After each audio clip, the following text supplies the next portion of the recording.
There, everybody, is the object of our desire today, Hosana. But Hosana has got something wrong with him. Well, he's going to fairly shortly if he's not careful. If we zoom in on his left eye, sorry, his right eye, look at those ticks. And he doesn't seem the slightest bit worried about them. He's found himself an extremely clever place to lie. He's got a vantage point here, but he's tucked in sort of on the, is it the leeward? Yes, the leeward side of the wind. So there's no wind blowing on him and no moisture. And after the horrible deluge we had earlier, I think he's probably just fine. Quite comfortable there. I've yet to see his sister. We've only just come into this area, and you can see that he is sleeping very peacefully indeed, probably after the exertions of his playful morning. Ooh. Goodness, I mean, one of them is about to crawl into his eye. You can see they're deeply engorged. There's even a little one almost on top of the one big one on the bottom there.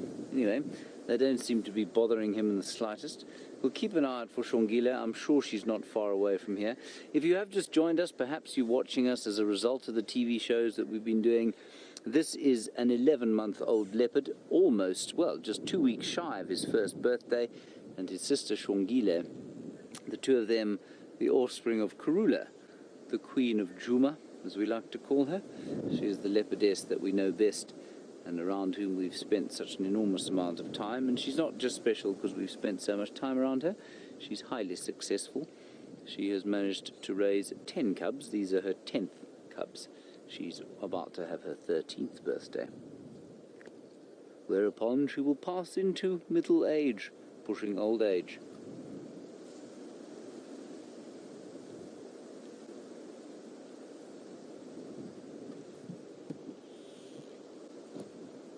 Now, Shelley, you're wondering about the sound that leopards make. The sound that leopards make, Shelley, is a roar. Yes, we do describe it as a roar, but it's not a, it's a different kind of a roar. So we describe it as a roar in the same way that we do a tiger's sound, because it's made by the same apparatus. And in fact, it's the apparatus that defines this, sorry, the game drive radio is now starting to irritate me. Go ahead, animal static, same place.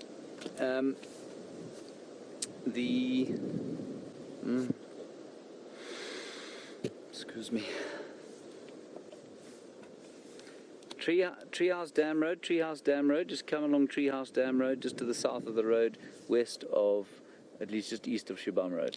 Okay, now, they all have exactly the same vocal sort of arrangement, which I was going to show you, but never mind.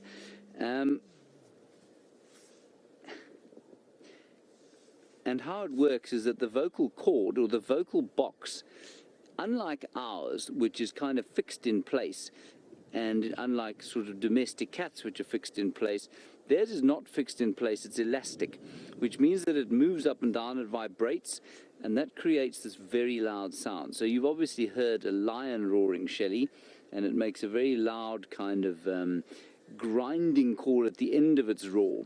Now what a leopard does is that it makes a sawing noise, but it sounds almost like the end of a lion's call. So a lion call goes at the end of its call. Once it's stopped doing its ooh, ooh. Now the leopard call is just like that sawing noise at the end of that. And they do it only for territorial calling. They don't do it for mating. It's only for territorial calling and to let other leopards know and other lions know, of course, where they are and where their territories begin and end. So thank you, Shelley. It's a great question. The other thing about this young male leopard is that I think he's a lot golder than his mum. His mum is a fairly pale, honey-coloured leopard, and it's quite interesting if leopards of her genetic line seem to be like that. So Tundi and Shadow, who are the other two daughters of hers that we know very well, a bit paler than this. Quarantines, I suppose, have got a bit of gold to him, but this guy is really gold. Gold and comfortable and fast asleep.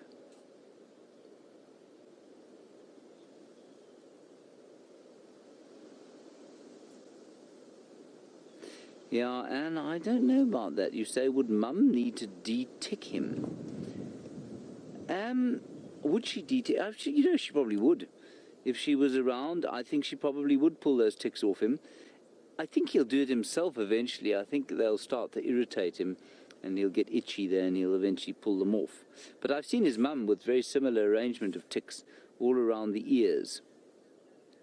And probably the difficult bits were a bit difficult for her to get at them. But I've definitely seen her with exactly the same kind of ticks there. And I think that you'll find that 90% of the animals out here are almost completely immune to the little diseases that ticks are able to give, or would give to, say, a domestic dog in this area. I think they'd all be completely immune to those by this stage. Now, while we wait for this little leopard to perhaps wake up and give us a bit of a performance, I don't think he's going to, given what he did this morning. He was just fantastic. We had a wonderful question that Taylor now has answered, and so has Byron, about what the what the thing we miss most about the modern world is. And Mandy, for me, we're very much in the modern world. We're doing a live safari, broadcasting in high definition from the middle of the African wilderness. I'm not sure how much more modern world we could get than we are right now. I take your point, though. I think you mean probably what's it like living out here in the bush without the cities. And I think Byron's assertion that he misses his family and his friends the most is probably the most appropriate for me. I don't miss sushi.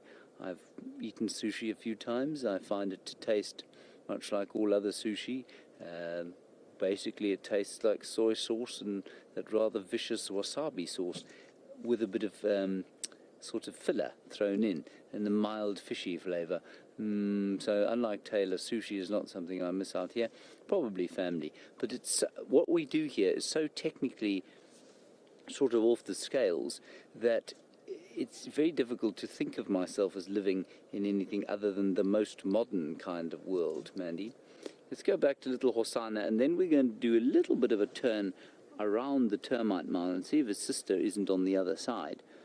I think his sister would be silly to be lying on the other side, simply because it won't be nearly as sheltered as this side. So I could easily have missed his sister as we were driving in here. We're not far off the road here. So I'll keep searching around.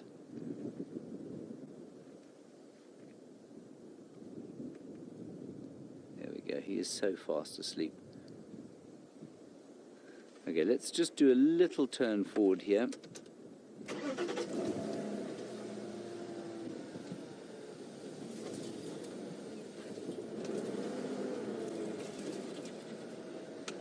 Now, Lena, while we're driving around here, you're interested in the crew and what common characteristics we all have that allows us to get on so well.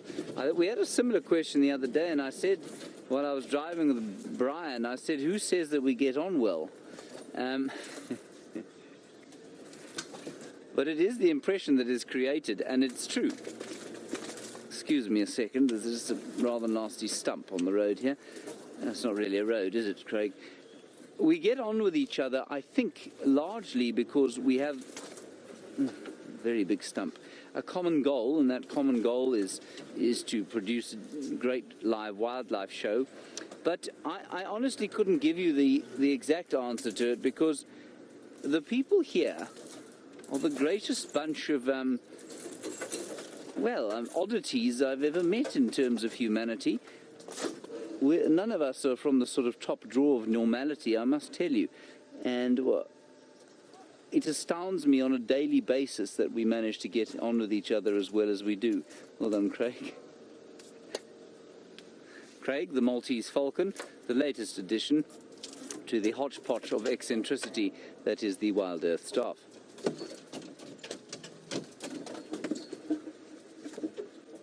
Hosana has been totally unfazed by our marauding through the bush here.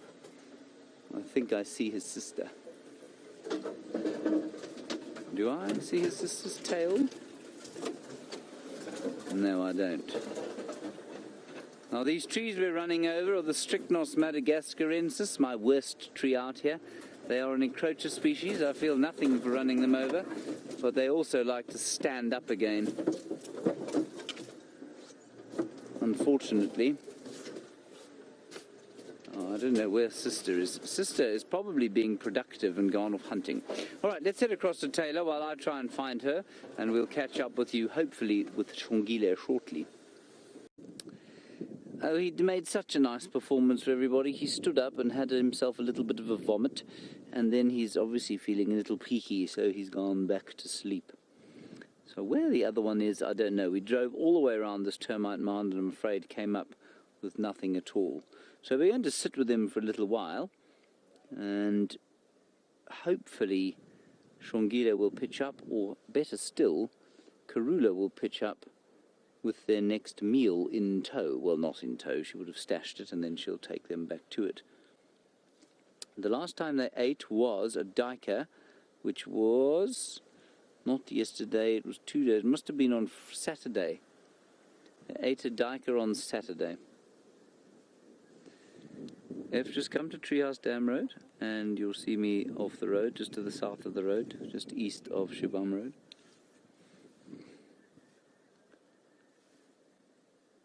Let's go a little bit forward because someone else is coming in here.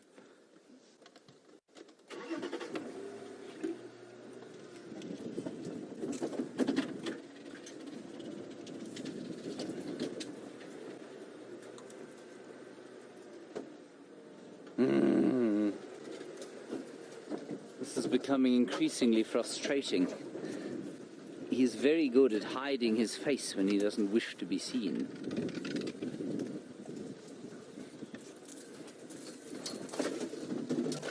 Ooh, nearly lost Craig there. Maltese falcon. Right, we're not moving from here, I'm afraid. Not for the next little while. We'll just have to deal with him fast asleep. There we are. Oh, you got a shot there, Craig? So that pole, just in case you are wondering again, is because we have to have the rain covers on. And I think Taylor was saying that it is starting to rain where she is.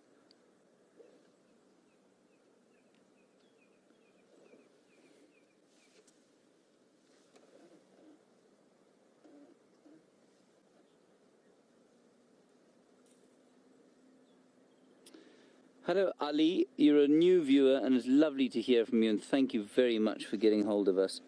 Ali, you want to know about the spots on the leopard. F, just to your right hand side. You want to know about the spots of the leopard and if they are the same. Oh, look at him, he's looking up now. Ali, all of the spots on a leopard are different. So, you know, there's an old English saying that says, a leopard never changes its spots. Well, that is true. They're born with those spots. They just get slightly bigger as time goes on. But they all are completely unique. And the interesting thing is, you also want to know, do they resemble their parents' spots? I suppose they must do, you know, Ali, but I think it's almost impossible to say, well, he gets that left tooth, or the spot 2 from the left of his right ear. He gets that one from his mum, and he gets the others from he gets his facial markings from his father. That's almost impossible to tell. I think there's such a mix of genes. So, if it, you know, yes, absolutely, he must get that patterning from his parents. But how and which bits are from his mum and which bits are from his dad, I think is almost impossible to say. But I will say to you that his face looks very much like his sister's. Not Shongile so much, but Shadow. Now, I don't know if any of you agree, some of you who are more long-term viewers, but Shadow has a very distinctive face. She's got a slightly wrinkly nose, and I've just seen it now as he lifted his head. Shadow is Karula's oldest daughter. She's 9 now. She must be nearly 10, in fact. Yes, I think, well, not quite. She will be 10 this year. And I think her face looks quite similar to his. And I also think that Shongile's doesn't look entirely dissimilar. But so that is definitely a family resemblance. His colour, for me, is his father's colouring. He's got his dad's colouring. We think his father, we're 90% sure his father is Tingana. And I'm pretty sure that that golden yellow colour comes from Tingana's lineage, not from Karula's. She's got a much paler honey-coloured fur. It's a nice question. Thank you, Ali.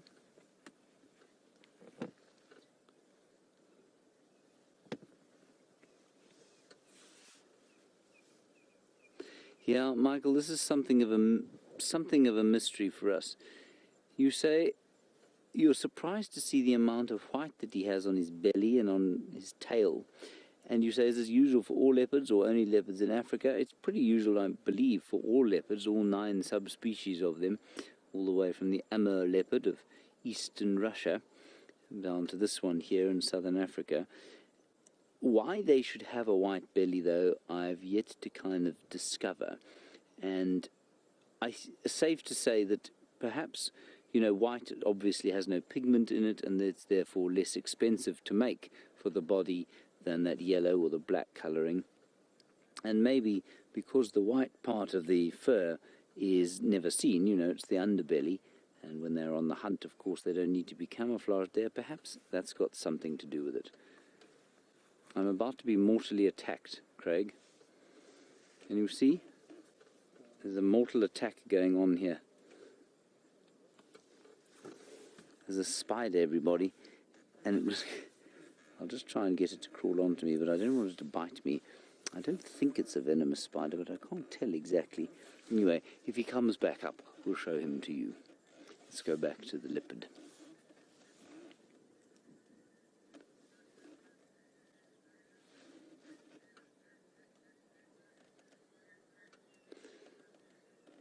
Eric, a nice one from you. Of course, we know that lions have different coloration based on their hormones. Male lions, we know, have got more testosterone when they have black manes rather than blonde manes. And you want to know if perhaps I think that this golden colour has something to do with his hormones. I don't, Eric. I've seen leopards of all colours, and, you know, they range from very pale to very gold, and I think it's, you know, all the way to black. Of course, we know that we get black leopards entirely, and not in this area, but I think it's really pretty random. I don't think any colour is necessarily more successful than the other in an area like this.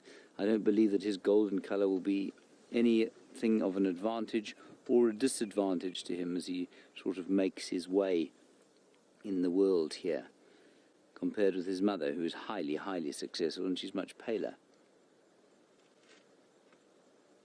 You do have to wonder, though, about that golden colour, because that's what I spotted. You know, he's not obvious from the road. He wasn't very easy to see, but it was the golden colour that I saw. And I think it's probably got a lot to do with how colourblind his antelope prey are going to be. You know, they won't see that golden colour in the same way that we will. And juxtaposed with the green, I think it will probably be almost completely invisible to his prey. Alrighty, let us head across to Taylor. Apparently she has something very dangerous chasing her. Same leopard, everybody. We've done a turn around to see if we can't find Shongalai. I'm afraid Shongalai is absent. I suspect very much that she's in a similar position to... I'm afraid this is all the leopard we have today, but that's okay. So we'll sit with him for another 5 or 10 minutes, maybe 5 minutes, and then we'll probably press on and see if we can't find something else. Just because, well, you know, he's not doing a great deal, is he?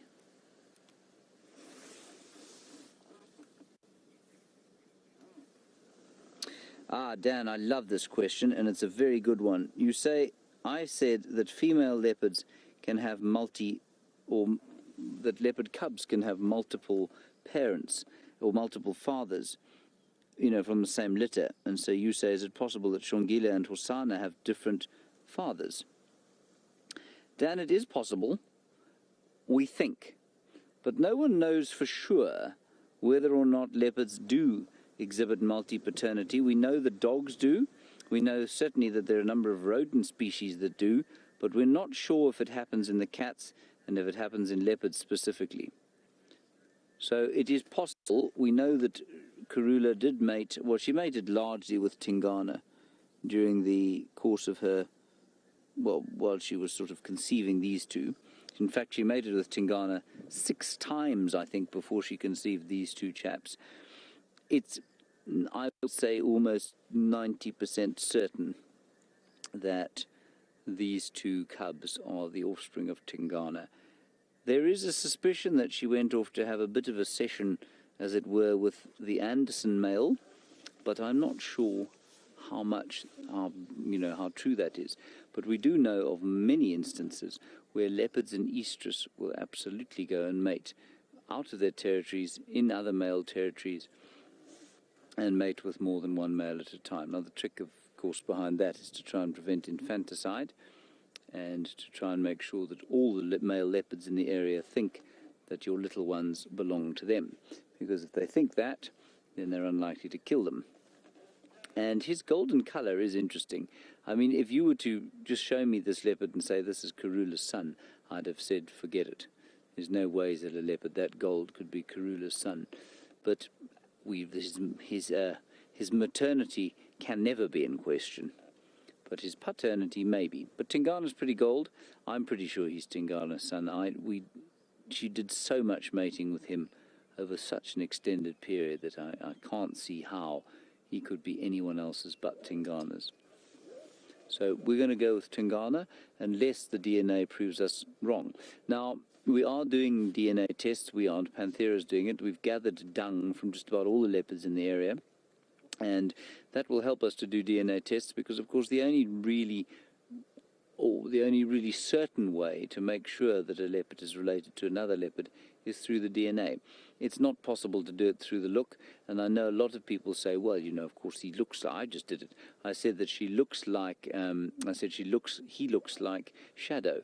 I think he does look like Shadow, but there could be thousands of leopards that look like Shadow. So lots of people have said, well, he's got spot X and Y, and he's just got the shape of X and Y leopard, and he's definitely Tingana's son. The only way we know that is through DNA testing. And certainly we think that Quarantine and Kunuma, who were from Karula's previous litter, we think that they were Mvula's sons, but we're not 100% sure. And so the DNA test results will be very interesting. They'll also tell us if this phenomenon of multi-paternity happens with the leopards. Huge action here. He's moved his head to the right-hand side. Isn't that amazing, Craig? Astounding stuff. Just awesome.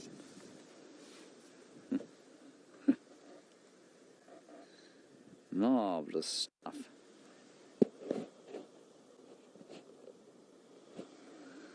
Now, Lauren, you're saying how will these cubs react if they go independent after or if they see each other after they've gone independent? Lauren, they will probably react fairly unfavorably to each other. I don't think they get violent. I believe, and I might be quite wrong here, but I believe that leopards do recognize each other when they're adults. So I think that they would recognize each other as litter mates. And I therefore don't believe that they would fight with each other. But I might be entirely wrong.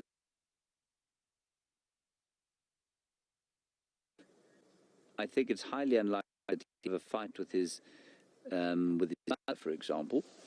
I think that it's far more likely that he would have a box with a brother or something like that. I'm just going to try and help somebody get into the sighting. Zoe, come in.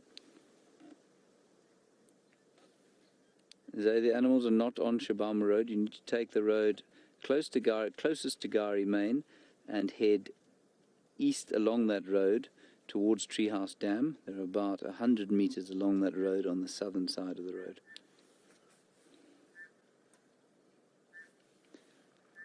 I've got your audio. Just take your next left and then look out on the right-hand side and you'll see me off-road here. I'm just helping Yuri's daughter come in.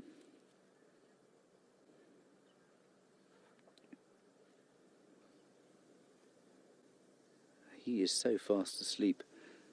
Now, we'll sit with him another 5 minutes. We'll wait till Zoe's got in here and then we'll leave him with her and see what else we can find on this blustery blustery afternoon that has remained mercifully dry.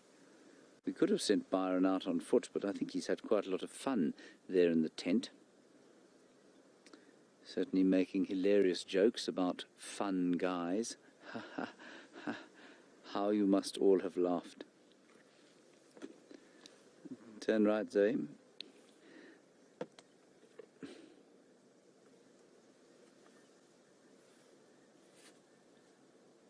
Right, here we go. We'll just get them in here and then we'll move out. Oh, high action again. He's lifted his head and put it back where it was before he moved it to the other side.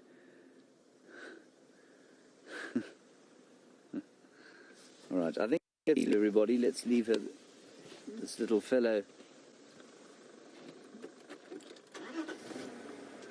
We'll leave him in the company of the landowner and we'll press on. Byron is in the tent and apparently he has another hilarious joke to tell you.